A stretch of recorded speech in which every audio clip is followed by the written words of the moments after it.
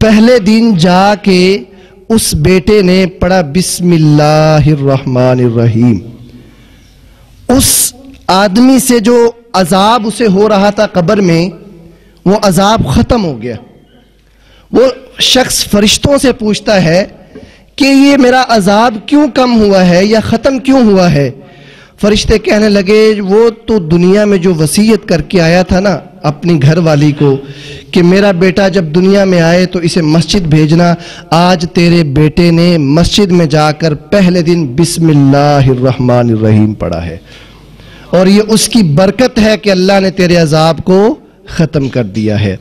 تو جب میرے والد محترم نے یہ بات سنی، وہ پہلوان تھے، انہوں نے کہا کہ اللہ مجھے جتنی بھی اولاد دے گا میں ان کو دین کی طرف لگاؤں گا، اور اللہ کی توفیق سے پھر انہوں نے محنت کر کے ہمیں پڑھایا، ہم نے دین اور دنیا دونوں علم اللہ نے ہمیں عطا کیے، یہ اللہ کا فضل ہے اور ماں باپ کی دعا ہے۔ تو عزیز بھائیو، ہماری یہ نسل جو آج 5-6 سال کی ہے اور اللہ انہیں جوان کرے گا، انشاءاللہ یہ جوانیاں چڑھیں گے، ان کو ہم نے قوم کے لیے، اپنے علاقے کے لیے اور وطن کے لیے فائدہ مند بنانے کی قسم کھانی ہے۔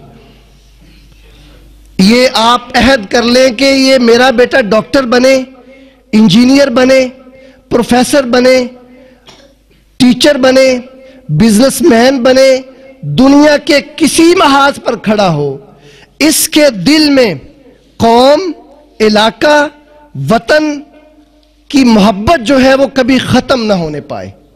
یہ بڑے قیمتی اثاثے ہیں ہمارے۔ ہم دنیا کی ہر چیز پیسے سے خرید لیں گے، زمین خرید لیں، گاڑیاں خرید لیں، بنگلے خرید لیں، اولاد پیسے سے نہیں ملتی۔ اولاد جس کے پاس ہے وہ دنیا کا امیر ترین آدمی ہے، اللہ کی قسم۔ ہم نے ان بچوں کو، آپ کسی محاذ پہ ان کو کھڑا کریں، یہ اپنے دل کے اندر اپنے پاکستان کی محبت، قرآن کی محبت، استاد کی محبت، والدین کی محبت آپ ان کے اندر کوٹ کوٹ کے بھر دیں، تاکہ یہ جہاں بھی جائیں آپ کا سر فخر سے بلند کرتے رہیں اور اپنے معاشرے کا، اپنے علاقے کا، اپنے وطن کا نام روشن کرتے رہیں۔ آپ تہیہ کر لیں، ہم نے اپنے بیٹوں کی ہر لحاظ سے تربیت کرنی ہے، اور اپنا قیمتی ترین، ذہین ترین بیٹا اللہ کی راہ میں لگانا ہے۔ جب آپ یہ کریں گے نا، اللہ انشاءاللہ آپ کے لیے برکتوں کے دروازے کھول دے گا۔